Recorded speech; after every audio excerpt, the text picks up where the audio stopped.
had these in for the video, but I can't even hear myself. Baby Driver is one of my favorite movies, made by one of my favorite directors, Edgar Wright. Also directing films like Scott Pilgrim vs. the World, Hot Fuzz, and Shaun of the Dead, Baby Driver was Edgar Wright's 5th film. This movie is iconic for an incredible soundtrack, a very notable cast, and in my opinion, one of the best opening scenes in current movie history. This scene was something Wright had been thinking about for years. In 2003, he directed the music video for Blue Song by Mint Royale, and the comparisons for that and Baby Driver are glaringly obvious. Both clips feature a getaway driver who's been left alone in their car. They both use their song as a sort of timer that counts down to their eventual getaway. Before the scene even begins, we can hear it.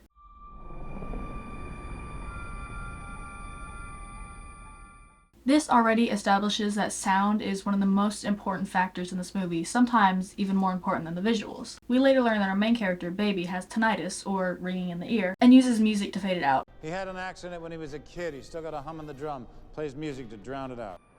The scene has the perfect setup. A bank with Atlanta written on it and a car pulling up.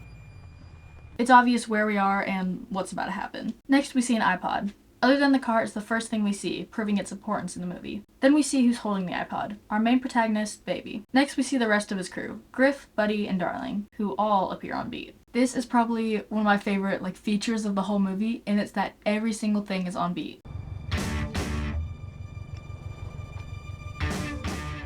This is diegetic editing. Studio Binder describes diegetic sound as any sound that originates from the world of a film. So if the character can hear it, then we can hear it. Baby Driver uses these sounds in almost every scene to really complement the music that's playing. I won't list every example here because I'd probably be talking for an hour, but you'll see it in this video. The crew all get out of the car except for Baby and open the trunk.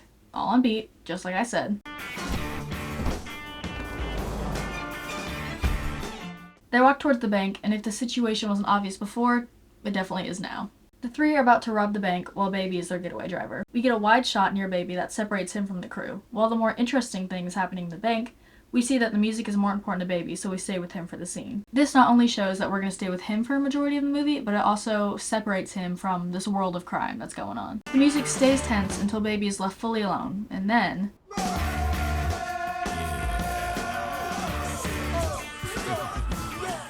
we get to see who Baby really is here, just a kid who loves music. The script even describes him as a big kid in front of his bedroom mirror. Also, can we please talk about how he's getting fingerprints literally everywhere? Throughout the movie, we realize that Baby is kind of a mastermind, but he's not really being a good example of that in this scene. Right as we really get into the separation of Baby's true self, we get reminded of his other half, his life of crime, as a cop car drives by and he's instantly back in his serious state.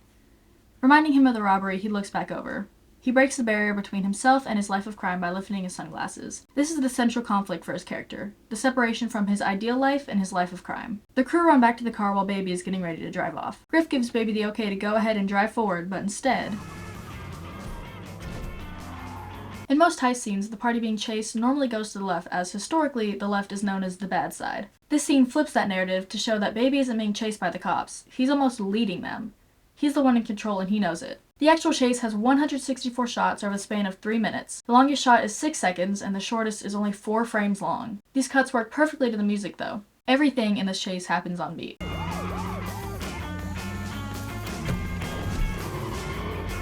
Just a quick side note, there's no way the car featured in the scene could actually do all the stunts it's doing. The movie in the very opening shot uses a base model 2006 four-wheel drive Subaru WRX tricked out for the chase scene. Like how in the drift scenes, the car is modified to rear-wheel drive, like most drift cars are. This movie actually uses stunts as a way to tell the story. This video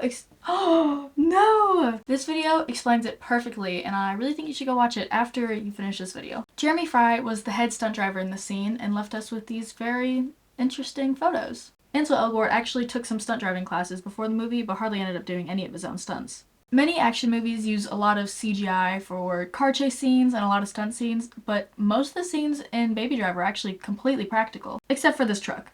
That was fake. The trick with the getaway car was completely real though, in case you needed another reminder of how incredible Jeremy Fry is. This specific scene shows us so much about how Baby thinks. We learn that he thinks several steps ahead of everyone else. There are actually many times in the script where we see examples of this. We also learn that he is very aware of how people react to certain things. We especially see that in this shot. Baby sees 2 cars of a similar make and immediately makes a plan. He drives over to them and lines up. Baby knows that if he changes lanes in front of this car and slams on the brakes, the car behind him will switch lanes too, successfully swapping them and confusing the police helicopter above, which lets him and the rest of his crew get away. And that's the opening scene. We have learned so much about Baby and his situation, how he thinks, and there hasn't been a single word spoken in the entire movie. That's how you do an opening scene.